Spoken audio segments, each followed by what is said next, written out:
Hey guys, Chad here with the Reptile Rangers. Now we're at the Kernersville Reptile Zoo today, and we're going to be talking about ball python breeding.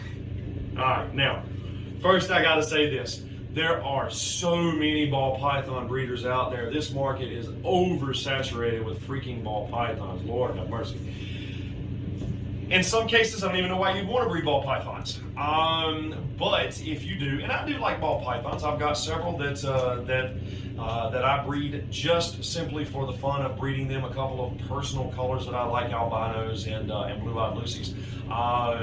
At one point in time, several years ago, I had probably over 120, 130 breeding groups, and I can actually buy them cheaper than I can breed those things now. But for somebody getting into breeding, honestly, I think it's a good idea to start off with because they are really, really easy, simple animals to breed, to get to breed. The babies can be a little bit of a pain in the butt, but we can discuss that at another point in time. But as far as breeding ball pythons, it's so simple. But I tell people all the time, if you're wanting to get into something in this industry and it shouldn't be just for the profit of it. I mean, when I did an interview with Reptiles Magazine, they asked me how I'd seen the industry change. I said I've seen it change from a love of the animal to a love of this right here. It's all about greed. It shouldn't be breeding for the profit side of it. But if you're wanting to get into it because you want to get into reptiles and you're wanting to get into the reptilian industry, ball python is a good one just to start with a couple animals, get some breeding under your belt, learn kind of the process and see how it goes. But trying to get into a mass market, if you think you're going to sell a snake for these 10,000, these 15,000, this 20,000, even 2,000 to 3,000 half the time like you see on Morph Market, you've got another thing coming. Trust me. There's a reason some of these bigger breeders have drilled down into smaller warehouses because they don't sell that stuff. People's not that stupid. All right, that little $40 to $60 normal incubated the exact same way that supposed $10,000 snake incubated. Now, for example, I just sold what on Morph Market I think was running anywhere from about $1,000 to $1,800, and I sold it to somebody the other day for $500 with a huge smile on my face. Quite honestly, I kind of enjoy cutting the throat on the market because people should be able to have some really, really cool looking animals without it costing a fortune. And that I'm a firm believer in. We want people to be able to have some of these really cool looking animals and it not cost them half a year's wages. That's ridiculous. And it's scumbaggery to begin with. And anybody that calls in a breeding for conservation and they're charging tens of thousands of dollars for something, they're not breeding. The only thing they're conserving is their bank account, okay? Don't believe that crap. You're breeding for conservation, you're trying to do something for a good thing. You're not trying to rape the community. You're not trying to make a fortune and get rich off of the public. But anyways, let's talk about ball pythons. Now, ball pythons, fun little pet rocks. That's what we call them in the industry, is pet rocks or pet paperweights. They do pretty much absolutely nothing. Of course, if you don't know, all right, so the ball python's true name is known as the royal python. The royal python, the reason why the Egyptian queen Cleopatra is always depicted in all of her calligraphy with either a ball python around her wrist or neck. And so it's known as the royal python. Now, the ball python gets its name from the defense mechanism that it has, which is curling into a ball with its head in the middle. It's out of defense. It looks cool, but there's a purpose behind the madness, okay? Now, when it comes to breeding ball pythons can breed year-round. They really can. There is no cool-down process that really needs to happen. The old school mentality back in the 80s and the 90s and even somewhat up into the very early 2000s and before was they needed to go through a cool-down process. We have long since learned that the ball python does not have to go through a process. Quite honestly, it's kind of like teenagers or young adults. You throw them together and something's going to happen, okay? Even us grown adults, you throw them together and something's going to happen. It's just that simple, but there's a little bit of preparation to this, okay? Now, first, you want to make sure that the animal is big enough. Now, the rule of thumb that I go by, some may agree, some may don't. So again, it's like in other videos, benefit of being me, I just don't care what others think. We know what scientifically fact works. Now, We're always in the learning business, but we're in the teaching business too. There is no real right or wrong when it comes to breeding a ball python. That's why everybody, it seems like, and their mother breeds ball pythons. It really is just that simple. But let's simplify this down, okay? Males generally 500 grams, females 1,000 grams. Some breeders say 1,200 grams and 600 to 700 grams on the male-female. And I have seen females successfully produce at 800 grams. They had 2 to 3 eggs, and it was a healthy clutch. The snake did just fine. So I have seen them physically breed and have a successful, healthy little clutch at 800 grams. I tend to like 1,000 plus, 500 on my males. Now, I also, like a lot of other breeders, I like keeping my males smaller. The bigger the male is, the lazier he tends to become. So anything between about 500 and about 1,200 grams is good pristine. Females, you can get them up to 4, 5, 6,000 grams. They can have anywhere from litters from three in a clutch, I guess I should say, because litters would be more of the boas and the vipers, but 3 in a clutch up to as many as 12 in a clutch of eggs. They're soft, viable eggs that you can see through. If you actually go watch the video Excellent Creatures, you'll see us candling one, and you'll see the little ball python moving. As a matter of fact, you can see his pattern inside of that egg, which is really cool. So check out that video. When we talk about getting ready to breed the ball pythons, making sure they have, especially the females, has enough weight to them is essential. If they have been underfed, they may produce what we call dud eggs or bad eggs. They're duds. They may produce good eggs, and it may actually either completely malnourish your snake or even kill the snake. It could cause it to become egg bound because it didn't have enough nourishment. It's not able to physically push those eggs out, or there's complications in the egg laying process. So you want to make sure the animal has more than enough fat to her body and nutritional content to her body. How you choose to do that is totally up to you. When I breed Burmese pythons, and I'll talk about Burmese pythons at another time, but I'll do a heavy feeding for about 8 weeks before I'm going to start breeding them. I don't feed them heavy all year long because there's no point in it. We don't want a high obesity rating coming up and shortening the life of our animals. So we're all about taking care of our animals. But just before, a few weeks before, we do pump up the feedings a little bit. We give them a little bit more, and we feed them just a touch more frequently. That way we make sure they have more than enough fatty content to them and enough health that they can produce healthy, viable eggs, and the female stays safe. Now,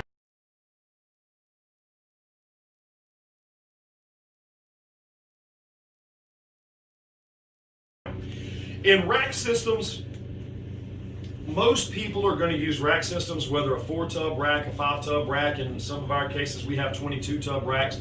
And in those particular cases, you have heat tape. We tend to like keeping our heat tape set at right around 88, 89 degrees nonstop.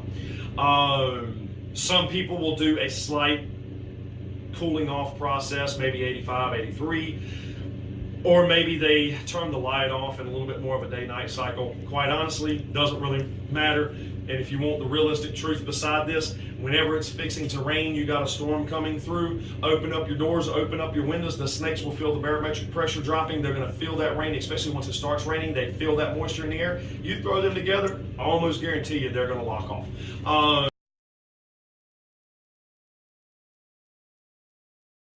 Guarantee you they're going to lock off, and it's a great way to help with the ovulation process as well.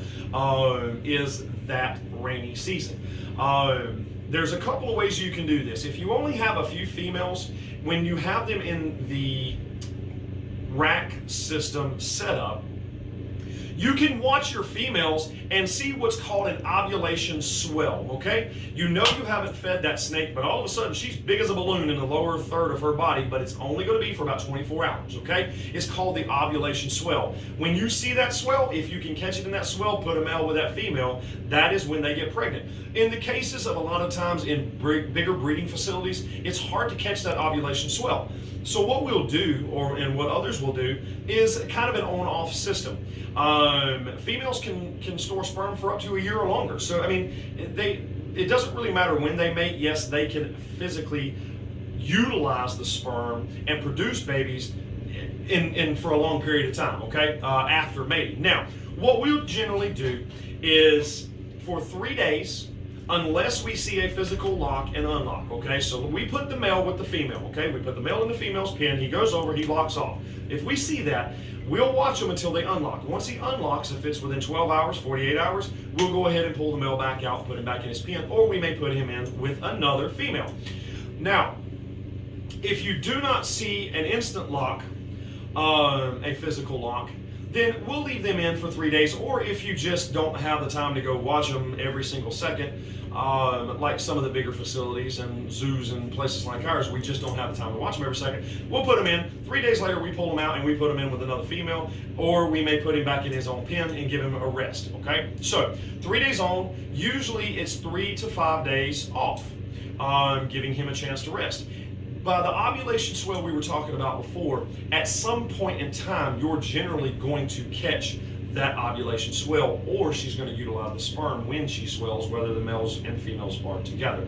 It's kind of that domino effect, or that Russian roulette kind of effect. Now, does it guarantee that the females are going to get pregnant? No, because if you have so many and you're not able to keep track of that ovulation swell, you could be doing this in and out process for months. But 9 times out of 10, it's going to end up getting pregnant. But again, like I said, the best thing I can tell you is to watch the females. As soon as you see that ovulation swell, stick them in together.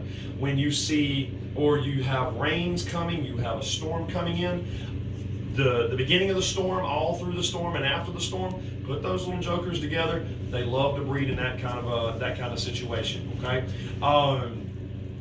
rack systems. Rack systems are great for uniformity. Being able to put a lot of animals in a really small area. If you're just getting started and you're using an aquarium system, you can do that. You can do the same breeding program. You can do the same breeding process, but you're definitely going to want to do something different for a pregnant female, okay? Pregnant females, the whole purpose behind belly heat is ovulation and gestation of the eggs, being able, that female, to be able to get right in the perfect temperature position and stay where she needs to be so that she can grow those eggs and those babies, or at least grow the eggs. The baby's starting to grow once she lays the eggs, but she can grow those eggs into healthy, viable, embryo producing eggs. Okay, now with that being said, that's where the heat pad, that's where the heat tape, that's where that stuff comes in the rack systems. It helps to climate control them 24/7, where it's a lot harder to do in an aquarium style setup if you don't have it 24/7 climate control, which most people don't. Most people with their snakes, they go by the day-night cycles like they're supposed to. Your heat on in the morning, your heat off at night, as long as your house doesn't get too cold. Lights on in the morning, lights off at night, day-night cycles. But in a rack system, you have a 24-hour, 7-day-a-week climate control system. Now, as she starts to grow and she's pregnant, she's going to do one of several things. She could wrap the water bowl. That's one sign of knowing that maybe she's pregnant, because what she's trying to do is she's trying to get the cool on the belly. There's pressure there, okay? Number 2, she may lay upside down as she's starting to grow, because the eggs are putting pressure here. You may see her laying sideways. Some of them lay upside down. They lay kind of weird looking, okay? Now, as they grow, you can do something called palpating the belly. You can actually hold the snake up and run your fingers down the belly, and you can feel what we call follicles, all right? In a big breeding situation, either they have like an ultrasound, or they have maybe an x-ray, a portable x-ray machine, or they do what's called palpating the stomach. You can palpate the stomach to feel if it's impacted. You can palpate the stomach to feel if it has eggs or if it has follicles. If it has the follicles, you're going to feel bump, bump, bump, bump, however many bumps there may be. Once it starts growing, you'll actually be able to hold it up and see those eggs growing. You'll be able to see how big that snake is. And you can feel those eggs inside of there.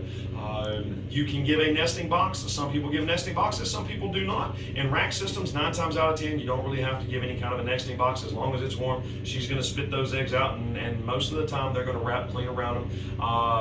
Especially ball pythons, Burmese, retics. They tend to be pretty good moms. They're able to, especially Burmese, are able to raise and lower their body temperature by contracting and expanding their muscles. Now, To what degree the ball pythons, retics, some of the other pythons can do the same thing, science hasn't fully figured out, but we do know that they will lay around their eggs and physically try to incubate them themselves and protect them. They are essentially protecting their eggs. Now, once the eggs are laid, you can either let mom, which most people don't, you can let the mom incubate. You're going to have a humidity issue. You're going to have to keep up the humidity, or you take the eggs from mom and you just go ahead and put them in an incubator kind of a situation. I'll be talking about different incubators in another video, how to set up incubators, how we set up our incubator and how we do it. Doesn't mean it's wrong, right, or indifferent. I mean, a lot of people have different ways of incubating their eggs, and hey, if it works, it works. I have actually incubated tortoise eggs, sulcata tortoise eggs, in aquariums buried in dirt with heat lamps over the top of it, and had more success from that than I have putting sulcata eggs in an actual incubator in a pristine, what we would consider a pristine environment. Whatever works, okay? Whatever trips your trigger, whatever you figure out that actually works for your particular situation. But ball python eggs are incredibly viable. They're really, really difficult to kill, quite honestly, if you want the truth about it. Burns and retics and some of the other ones can be quite a bit more delicate. You can overwater them, you can underwater them. There's a lot of things that go into those. But with ball python eggs, they're pretty resilient. They're pretty tough. But again, when it comes to ball python breeding, it really is a simplified program. Once you start breeding, you breed them for a few months. If they don't produce, you may not have we have two different things that we say. We have a breeding male, we have a proven breeding male. We have a breeding female, we have a proven breeding female. So after a couple of times of trying to breed them, is it possible that one of the two of them may not be able to breed, or they may not have viable sperm, viable eggs? It is very possible. That happens, okay?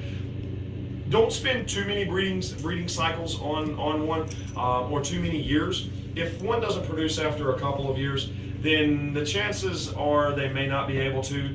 I mean, the chances maybe this is just something that's not being done right, that they can produce. But ball pythons are, again, they're easy to be bred, and they are being bred all the time. So if it doesn't produce, there's probably a reason it's not producing. So remember, 500 grams males, 1,000 grams, and this is minimum, 500, 1,000 for the females. You take them, put them together. Once you put them together, once she has the eggs, then she's done. Obviously, she's done for the year, okay? So you go ahead and start trying to put the weight back to her, get her nutritional support, get her nutritional care. Males, you can put males with multiple different donors, okay? Remember, we talked about this before in a couple of the other ball python episodes. There's over 5,300 different color morphs out there available right now, okay? Now, with that being said, there are so many different combinations, and your males can go to multiple females. Now, I also want you to understand, the females can use sperm from multiple donors. So let's say you have a Mojave, and you have a banana, and you have a pastel, and you have a pinstripe. If you take, and that Mojave, okay, that Mojave is the female, you take that banana, that pastel, and that pinstripe, and you pair all three males over to that Mojave female, she may spit out one of every single one of those, or several of every single one of those. Now, she cannot spit out combos, okay? The genetics has to be within the genetic sequence. It has to be in the sperm count, essentially, as far as if it was a double genetic. But those three are not going to produce a 3 gene out of those. But what will happen is you'll produce 3, or a combination in the litter. You may have a Mojave, you may have 2 Mojaves, you may have 1 banana, you may have 1 pastel, you may have 1 pinstripe. You could have from any of those 4, because remember, mom's going to throw the genetic too. So females can utilize the sperm for multiple donors. So a lot of guys will use males and put them in with different things that they're wanting to pair off, and different projects that they have. Know the projects you want to do. One of the things I would suggest, if you're going to get into this, don't just randomly buy a bunch of ball pythons, just a bunch of random morph ball pythons. Know the projects you want to do and go for those projects. I mean, you have anything from just simple Mojave bananas, things like that, to albino pods, panda pods, the banana pods. You have the clown projects. You have all different kinds of projects. But you start getting too many things going on, remember, you're going to be overrun with babies that you're not going to be able to sell for the prices that you think you're going to sell them for. It's not going to happen. There's too much competition out there in the ball python world. If you breed ball pythons, breed it for the love of the animal and just because of the things that you want to see. And also keep your prices reasonable. Anytime somebody listens and they do that, when they keep their prices, and you don't necessarily, if it's $1,000, you don't have to cut it completely in half. I mean, $500, you don't have to. But think about, the longer you sit on that animal, the more you're trying to ask, the longer you're going to sit on it. Well, trust me, you're going to sit on it a whole lot longer. Craigslist is full of ball python morphs. Facebook groups are full of ball python morphs. Morph Market is full of ball python morphs. And 9 times out of 10, most of these guys that's buying these high-end ball pythons are going to go to people that have a big business and a big reputation, good, bad, or indifferent. They're going to go to them before they're going to come to you. So know the projects that you want to breed, and breed just because you enjoy the color and because you enjoy the hobby, okay? Don't try and get rich off of that. There's other things to make money on. There's other projects and programs and things. Just utilize the ball python program as a great starting point in learning how to keep your snakes in a breeding situation, how to breed them, how to deal with them, how to deal with the eggs and the babies and everything else. But like I said, when it comes to incubation, when it comes to incubating and the babies, I'm going to kind of briefly touch on this in just about a minute or so, or for about a minute or so, and then I'm gonna move on past it. But the babies, once one pips, is called pipping, they come out of the egg. Once one pips,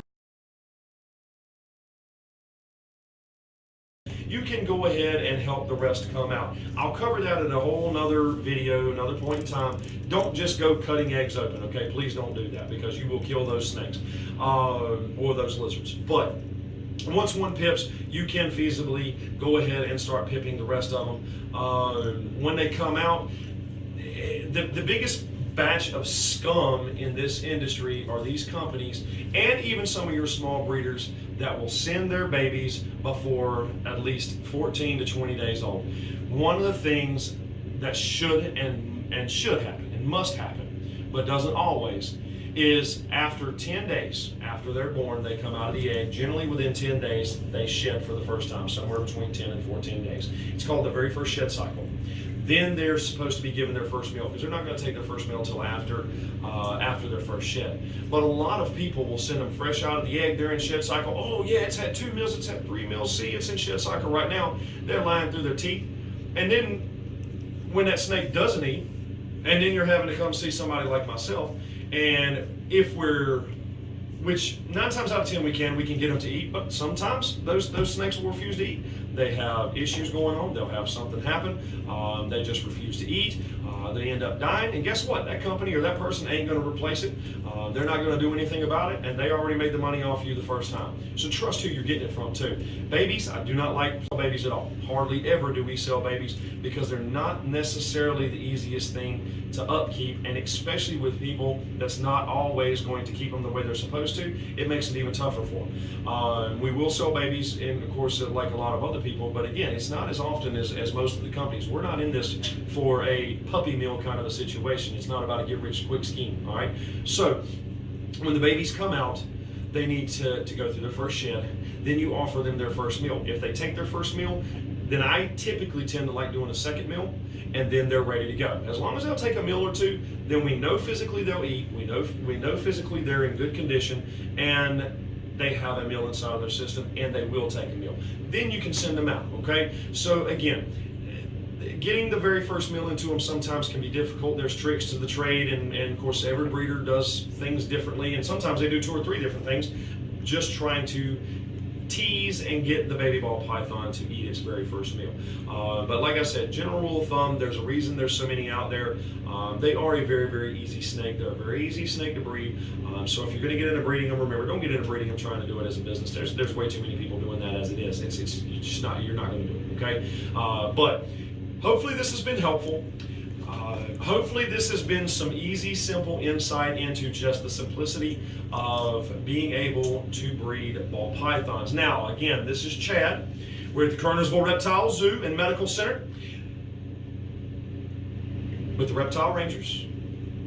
We hope this has been helpful. Make sure to hit the subscribe button. Make sure you write us in. Tell us other things that you want to see, other things that you want to hear about, other things you want to know about. We got people writing us in all the time.